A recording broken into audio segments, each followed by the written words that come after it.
Good afternoon, everyone. I hope you've had a wonderful morning of one-to-one meetings and experiences.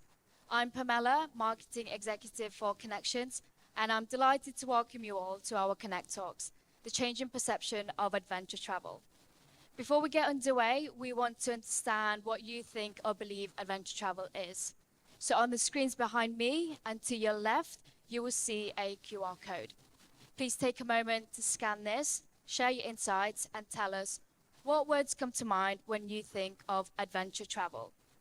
We'll spend about 1 or 2 minutes on this, so please proceed and scan the QR code. If you're having issues, please do raise your hands and one of my colleagues will come to you. Thank you, everyone. Let's take a look at the screen to see what words came to mind when you think of adventure travel. So right there, we have excitement, we've got freedom, some of you have answered nature, adrenaline, not forgetting testosterone up there. Perfect, thank you for sharing those with us. We're very much looking forward to exploring these themes further in today's session.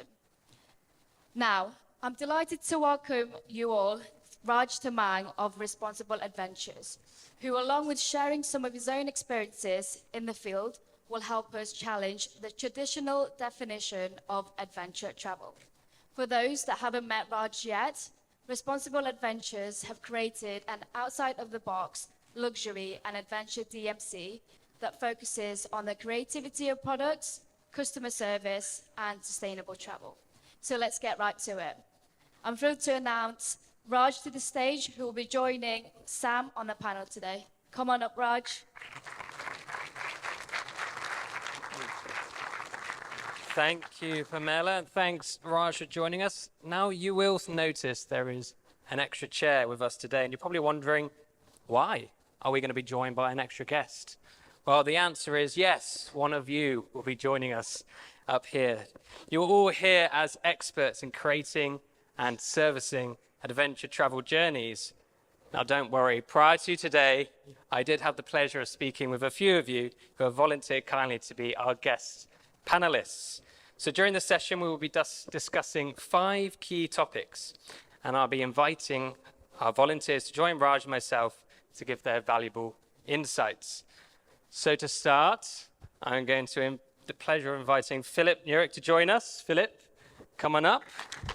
So Philip is co-founder of Quivertree Family Expeditions, one of the first travel companies to customize trips around the world for families of all ages and interests.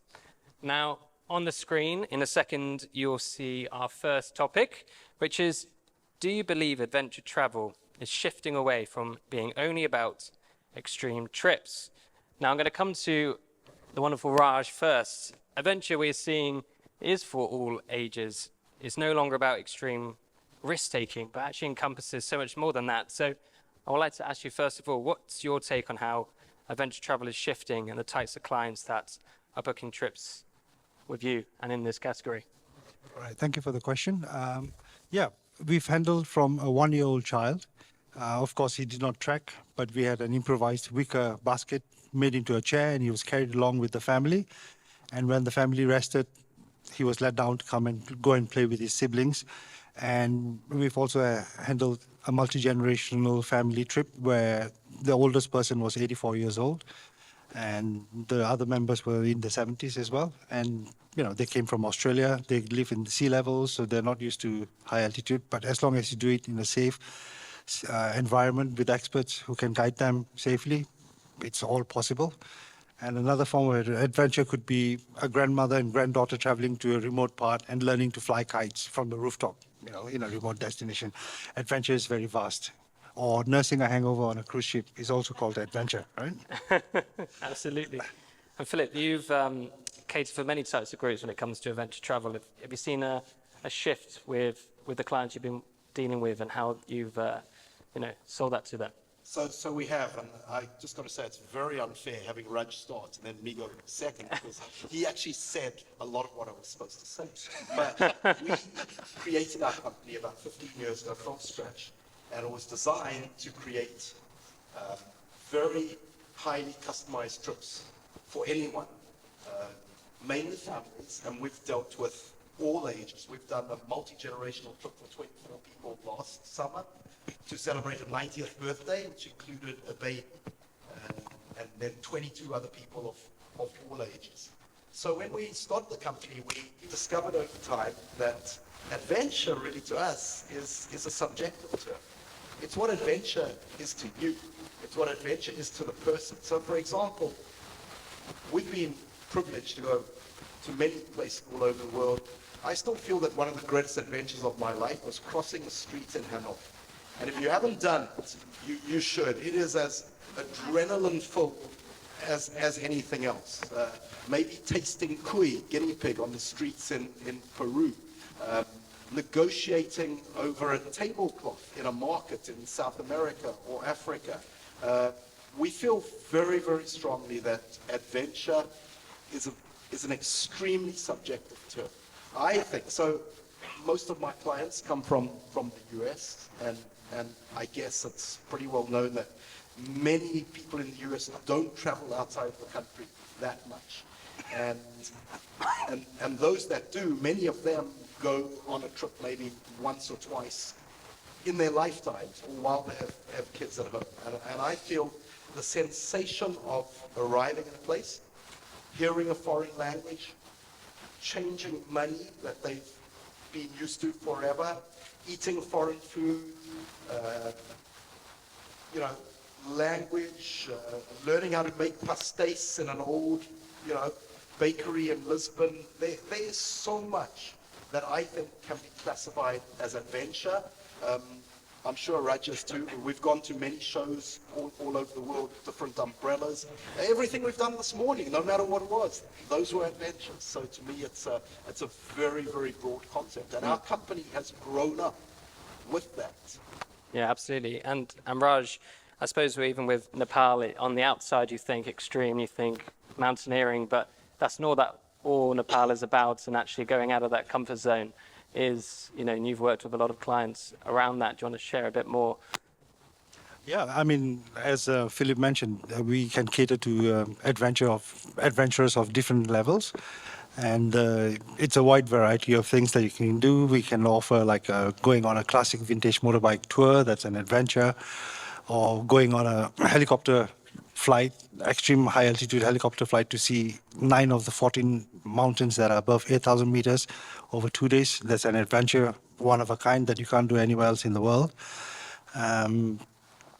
Going into a monastery, getting blessed by a reincarnate monk to celebrate either your engagement or your birthday celebration, or, solemnize your wedding. That's another adventure of a different kind. Yeah, so the list goes on. I don't think we have time enough for it. We do have time. So yeah. Thank you. And Philip, do you find with your clients that they're the drivers of the shift, or is it working with the companies on the ground that are sort of supporting those conversations? So we're very, very blessed to have incredibly loyal clients who regard themselves, I believe, as clients for life. It's a nice thing about, as a buyer, doing many, many destinations. So we get to know them very well. So I would say that the drivers often are ourselves, because they assume that we know what they're looking for. Obviously, if they're a first-time client, it's a little different, but to and fro between myself and prospective clients. I would say the people on the ground, wonderful DMCs, I'm going to say this in the nicest way possible. We usually have to educate them as to what we're trying to do. So it doesn't matter how incredible a DMC is. The first couple of times they work with us, we really have to explain what we're setting out to do. And often, and I don't think that would happen with anyone in this room, but there have been many times where we'll get an itinerary from a DMC, and I'll look at it and I'll just think, it's just not that exciting. By exciting, I mean, all these different kinds of things that we like to put into a trip. And I'll explain to them that, no, I don't want the itinerary that you did for that other family or group last month. I want it specifically for these people. So I would say the DMCs can be drivers if they come up with something really new and interesting that we don't know about. But I feel it's The clients entrust their time and their money to us. And so we take ultimate responsibility. And I think as buyers, we should. I think it's very lame for any buyer to go back to a client afterwards and say something like, well, I operate on the ground messed up. No ways. We're responsible. They came to us. They gave us their valuable 2-week vacation for the whole year and a lot of money in many cases. And there are no excuses. Obviously, once they're on the ground, they're dealing with the DMC, but there's a lot of homework which has to be done before that time.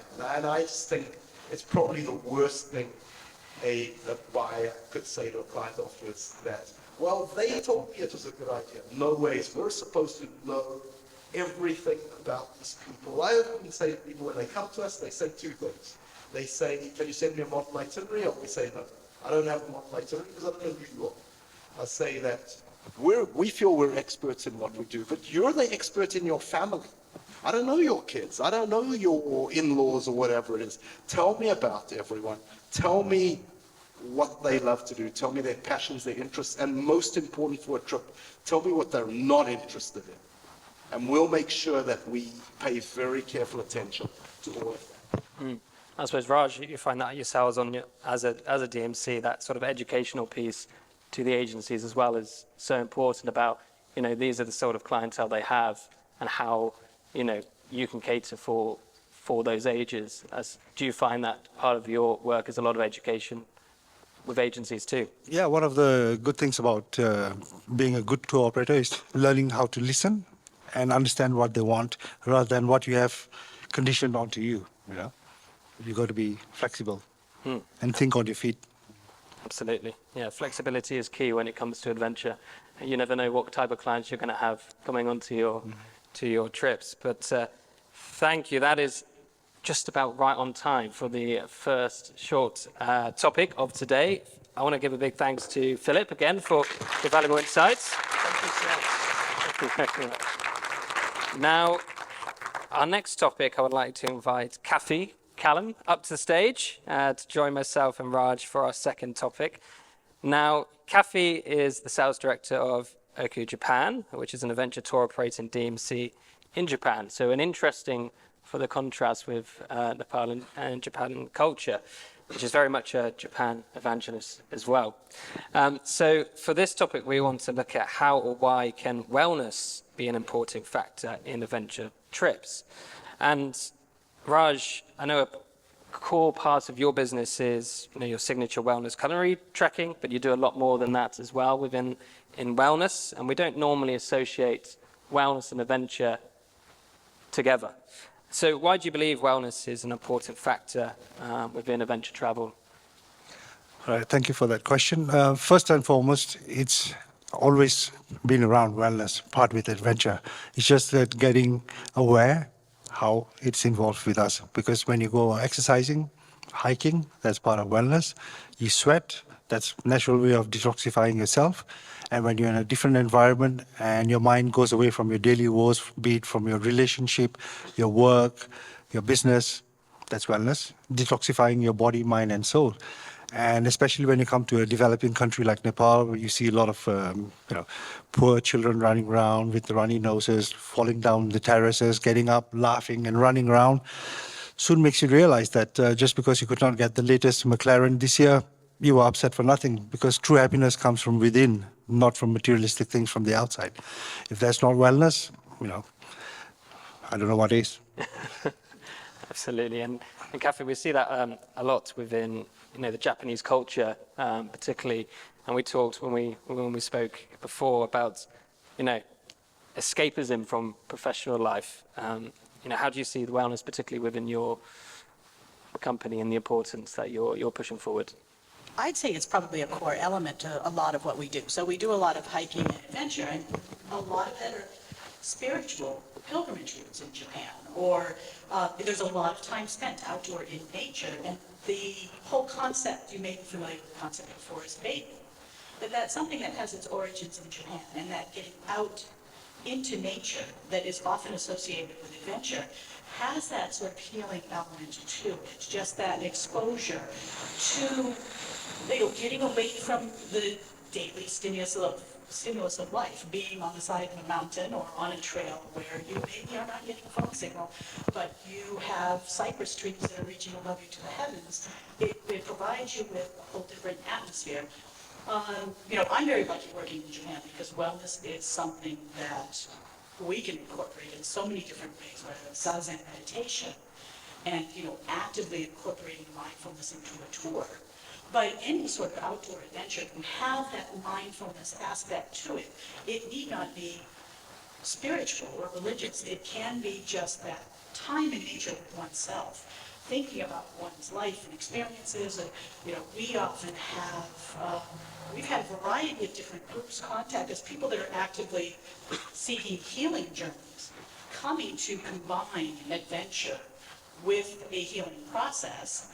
But it doesn't need to be that explicit. I mean, even just things like fermented foods and zazen meditation and hot springs bathing and just that purification that you often find in Japanese spiritual traditions, also in physical traditions as well. So it does go hand in hand. And again, the change in perspective, you're looking at things through new eyes, new experiences, and that is a kind of wellness. I think, unfortunately, wellness has been unfairly ascribed as being spa travel, but it's so much more than that. It happens on so many different levels. And, while I'm lucky in the destination that I work in, it can be brought into so many destinations in so many different ways, just incorporating those pockets of time for reflection and mindfulness. Oftentimes people are looking for a break from their daily life. And sometimes they just need that stillness, even in a very active itinerary, just some downtime to just soak it all in. So yeah, absolutely. I think adventure and wellness can be a magical combination, actually. For that. Yeah, and we spoke about as well, and I'll come to you, Raj, as well, that wellness and adventure isn't necessarily sold as wellness, but it's in line that actually, like you say, even with your adventure trips and with you as well, Kathie, that wellness is just a natural part of it, but you don't actively sell as wellness. I know as for yourself with the culinary trekking, for example, but do you package it as a wellness and adventure, or do you see it as very much it is part of? Yeah, we selling it as a wellness adventure. And going to the culinary part, I've taught my trekking chefs how to use certain superfood as ingredients, because if some of you have been into altitude, you know that you tend to lose your appetite. So when we provide this food with superfood as ingredients, it gives them much better nourishment than having a big plate of steak and vegetables, or 2 plates of macaroni and cheese. And it also has the properties to help you acclimatize to high altitude, to gain more red blood cells, stuff like that. And overall, it also strengthens your immune system. And I'm sure most of us are more aware of how important good immune systems are now after COVID. But we've been doing this, since 2007, 2008. And it's also about getting back in touch with nature, keeping things simple. Absolutely. And Kathie, I'll finish on you as well. We've seen a lot about blue zones. I've been seeing a lot. There's a Netflix series about it as well, and you have one in Japan. Yes. And do you see there's a link as well within? Do you want to share more? Yeah, I mean, I think there is a part of it to that, a combination of different things, eating habits and staying active and Japan, even outside of just the Okinawa area, which is known and famous for being a blue zone, but in other areas of Japan, you always have, who is the oldest person in Japan, look up world records. Well, probably 2 out of 3 times it's going to be something from Japan. And there's a lot to that in terms of, I think personally anyway, I have no scientific basis in fact in this, but that a lot of it has to do with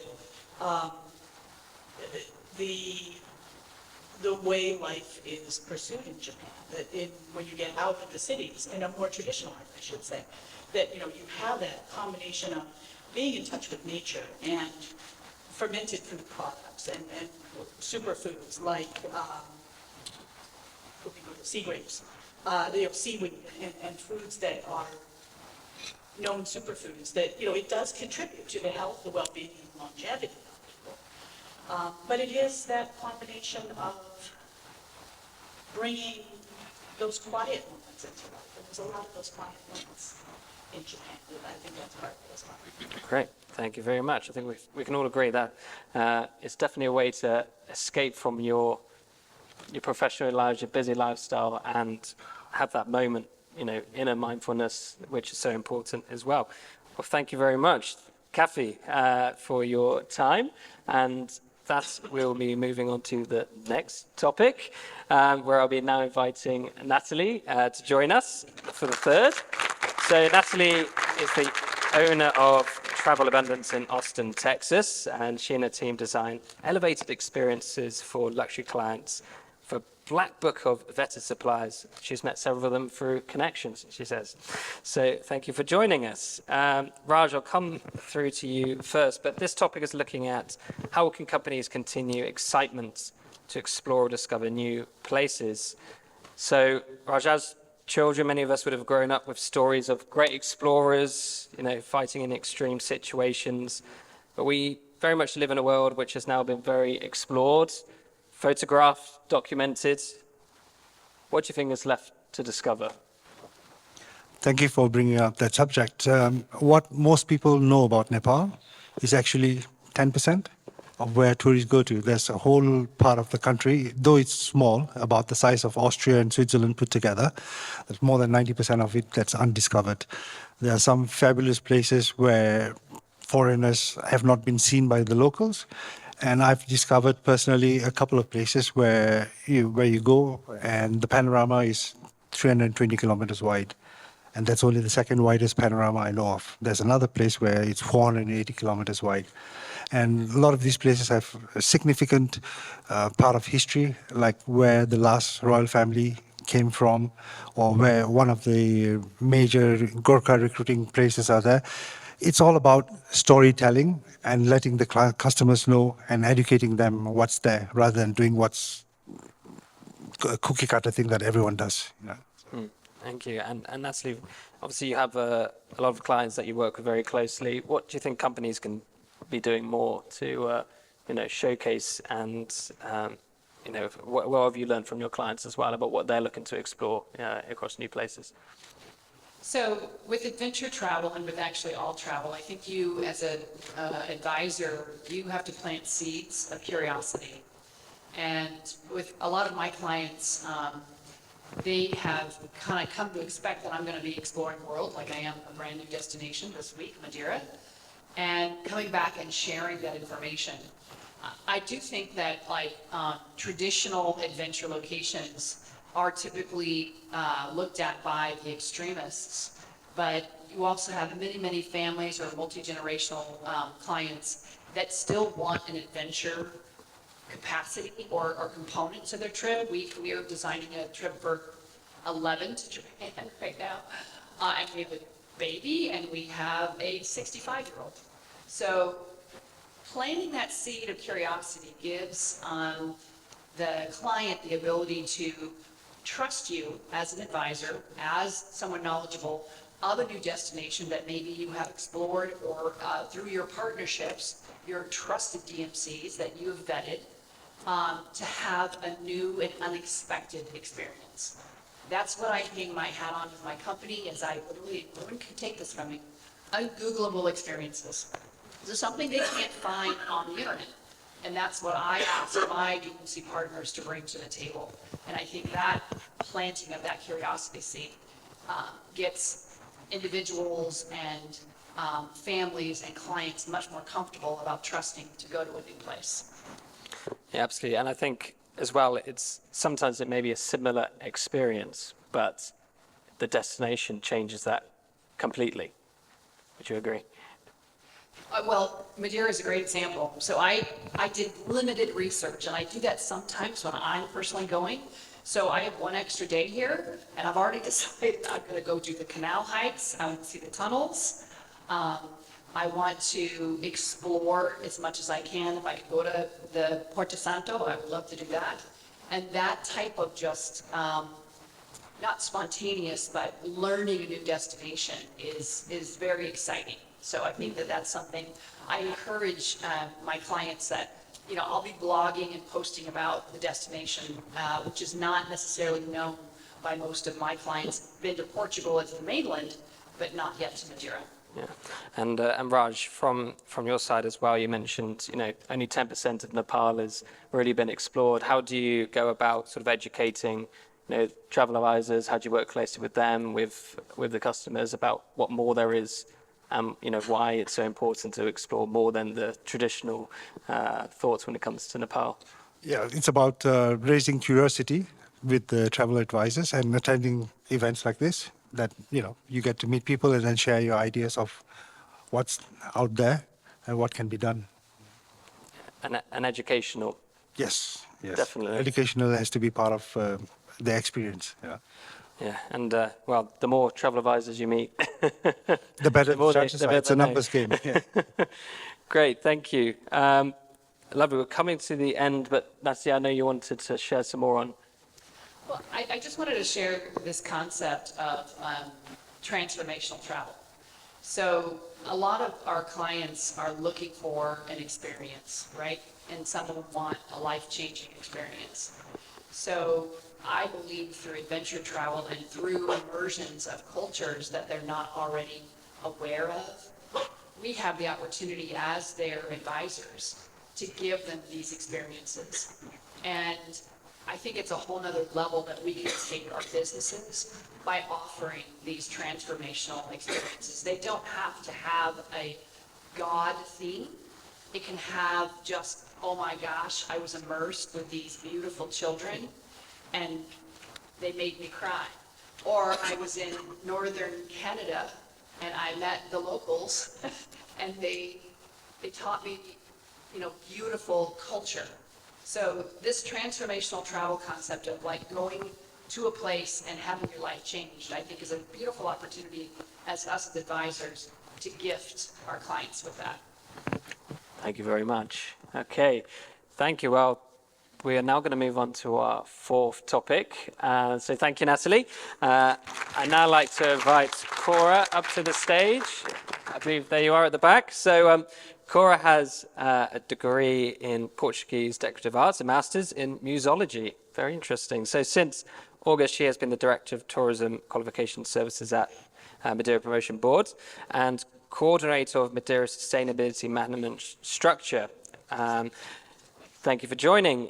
So we're going to develop a bit more now into how can companies combine social and environmental sustainability with adventure travel. And it's interesting to have the two perspectives here from destination and a company.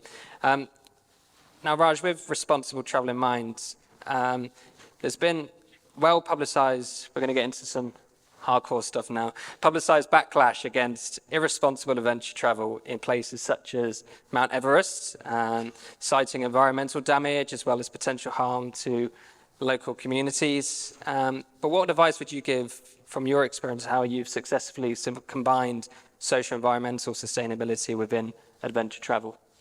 All right. Yeah. First of all, there's this big media exposure about this traffic jam on Mount Everest and then all the rubbish that's left behind on the mountain. And that has created a misconception amongst most people that the trail to Mount Everest base camp is dirty, filthy, and we should not go there, which is not true. The rubbish that's been left behind is on the actual mountain by the mountaineers who go there, and they're too exhausted to get back the rubbish back down to the base camp and stuff like that. And the traffic jam to the summit happens because due to technology, there's always a negative side. So everybody logs on to the satellite weather forecast, and when they know there's a weather window, when the wind is going to be calm, so everybody queues up to go up there. But it's not like that on the actual trail where, the soft adventurers or the hikers go and do these things. And again, back to where I mentioned about 90% of the country being undiscovered, there are certain places where we take our customers to, where it's not on the guidebooks or on the internet, as our friend earlier said, ungoogleable. We put the itinerary and the names very vaguely because we don't want, those big travel companies who've got the connections and the purchase power to advertise it and then send hordes of people and making it into another mass tourism place. Because there's a lot of talk about, avoiding mass tourism, but that's what they're doing. So. And outside of your actual company, you do a lot of work within sustainability and educating other businesses as well. And you recently told me yesterday about the work you're doing with the Himalayas airline and sharing sort of, particularly about, you mentioned offsetting, but how we as travelers are going here, there and everywhere, how we can actually, support and move that as businesses and advisors.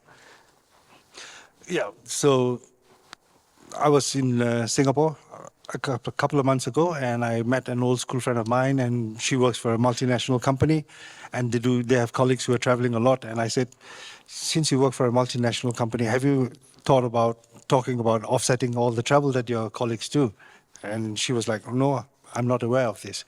And though it's outside of tourism, it's still affecting our planet. It's one planet that we will all live on, so we got to spread the word towards everyone else.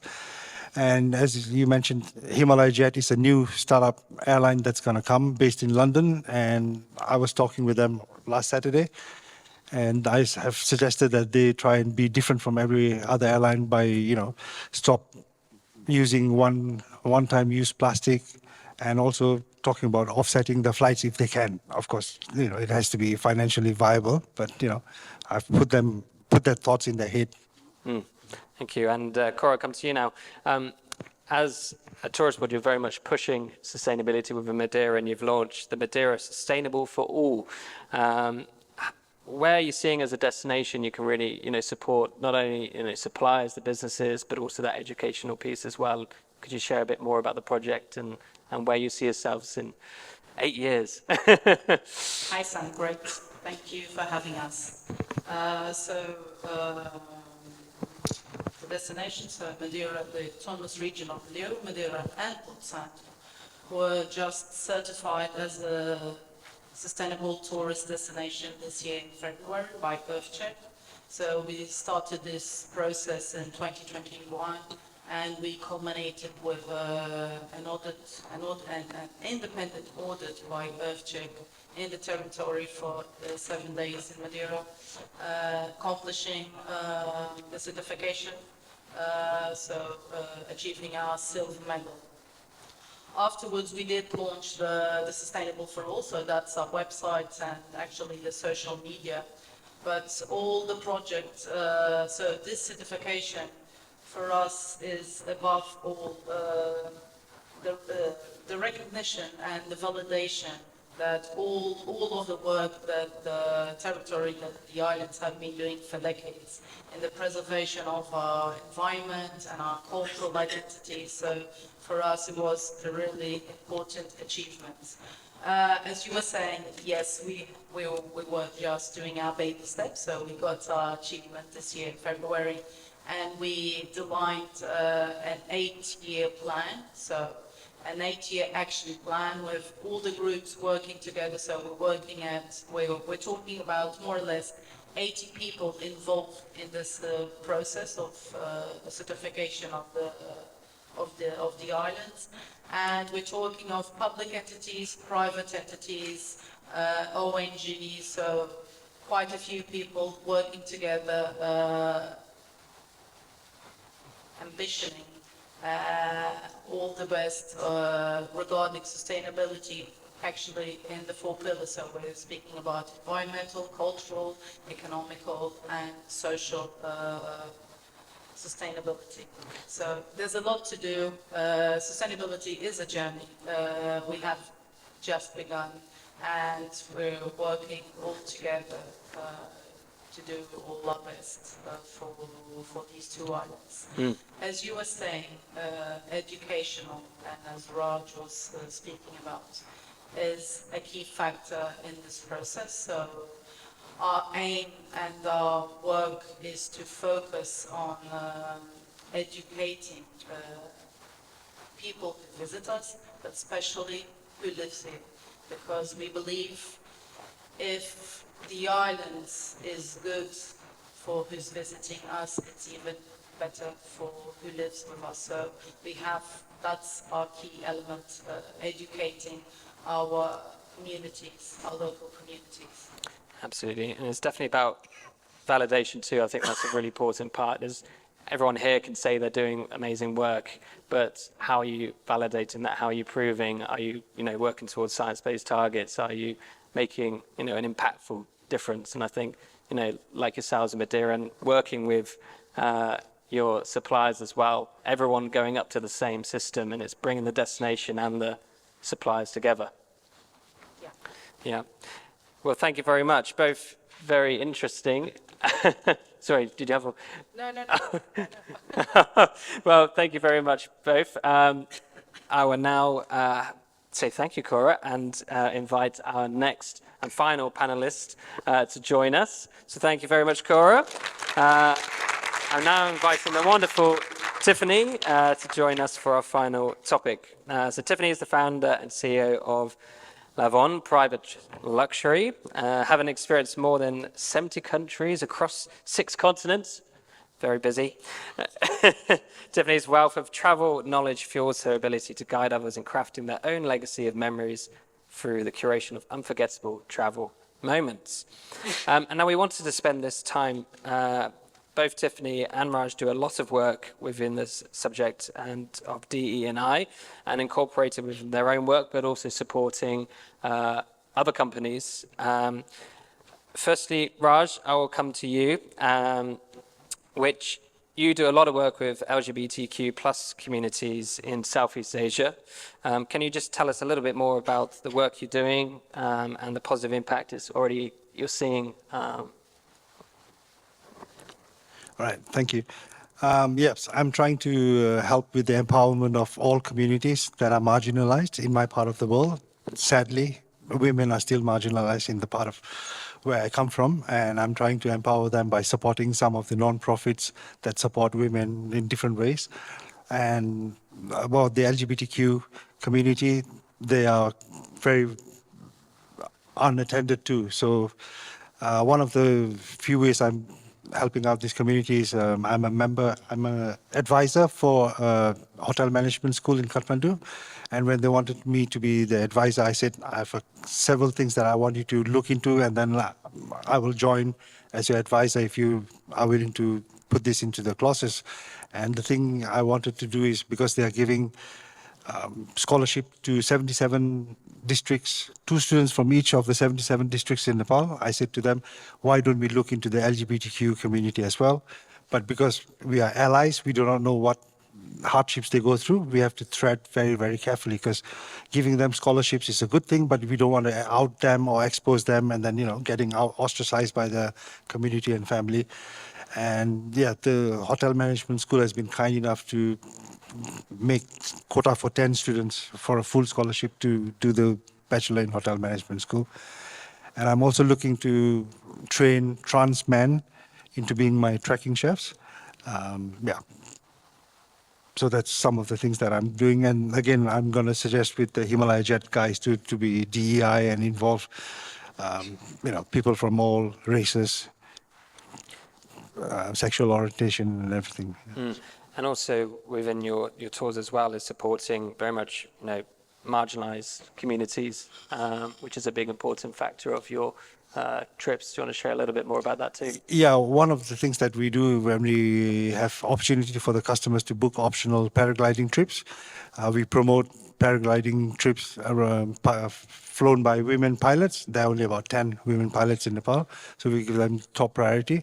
But if they're already booked up, then we use a company owned by a friend of mine who climbed Everest in 2011 with a climbing Sherpa, and then they summited from the they took off paragliding from the summit of Mount Everest, and they kayaked all the way to the Bay of Bengal. So we give these opportunities to the customers so that when they go back home, they have more bragging rights to talk about, who they paraglided with and stories to tell. And at the end of a trekking package, we also provide like a 1-hour complimentary trekker's massage done by blind masseuse. Okay. Tifanny, I'll come to you now. You're doing a lot of work in the industry, especially recently in ambassadors for Forbes BLK. Please, I'd love to hear more about the work you're doing, as an ambassador in the industry. Sure. Well, I'm American. I'm a woman. I'm Black, and I am a business owner in travel, but especially in luxury travel. So by that alone, I represent a very small percentage of professionals even in this space by just who I am. It was important for me to make sure that I was a voice, not only just for this industry, but for whoever I can be a voice for when it comes to diversity, equity, and inclusion. I did recently become a member of Forbes Black, which is an initiative created by Forbes to really help empower and create space and a voice across many industries for individuals like myself and just for the world as a whole. When it comes to travel, and especially luxury travel, I think it's important for us on all sides, not only as advisors, but as partners, to realize what we can do to create more, not just awareness, but comfort overall. It's something that we don't all think about because, most of you don't have to really think about that. But it's something that I do every day. And as a business owner in this industry, what can I do to help you see how you can bring more, open up a more welcoming environment to travelers? I'll speak to the Black travel community alone. Pre-pandemic, U.S. Black travelers spent nearly $110 billion in travel. That's costs about 450 million travelers, which is about 13% of the U.S. leisure travel market. That's a lot of money, and that's actually a pretty high percentage. So when we talk about how can we be more representative of marginalized communities across all LGBTQ, Black, and many more, what are you doing to make those initiatives more? If you're a hotel, what is your marketing show? If you're a DMC, are you, what is your marketing show? Or when you're inviting advisors or teams on these educationals, are you making it a point to make sure that who you're inviting has a larger representation across all of us who do exist in this space, community, and industry? So, there's work to be done always. I think we all know that. But it's really about, what are the initiatives we're all going to take and what be mindful of in doing that. And it's a long haul. I mean, it's not going to happen overnight, but for me being a voice in that because of who I am and because of where I sit as a business owner in this industry, I felt it very important to be that voice where I can. Absolutely, and it's definitely an educational piece. I mean, when we were having a chat the other day as well, just small changes from hotels, changing the names that you have for certain rooms like master suites, and you wouldn't know necessarily that's maybe offending many people. Yeah. And there's a lot of education that we can do with suppliers, businesses. A lot. I mean, I grew up calling rooms and hotel rooms and villas master suites, but when you really think about how that may sound to someone else, and you realize the history of where a term like that comes from, then a small change in calling it primary or give it another colorful name, whatever. But master suite being that in slave times, the slaves claimed the master's bedroom, and that's where that term comes from. And so it could be very just something small like that, and taking acknowledgement to how we can just better ourselves as a whole and not let history drive what we do and how we move forward in the future. Great, thank you very much. Now I can see the time and we're actually come to the end of the main session. So I just want to take this opportunity once again to say thank you, Raj, for your time for the Connect Talks, and also all of our volunteer panelists, Tifanny, Philip, Cora, Kathie, and Natalie, for providing your valuable insights today on those key topics. A big thank you for all of you.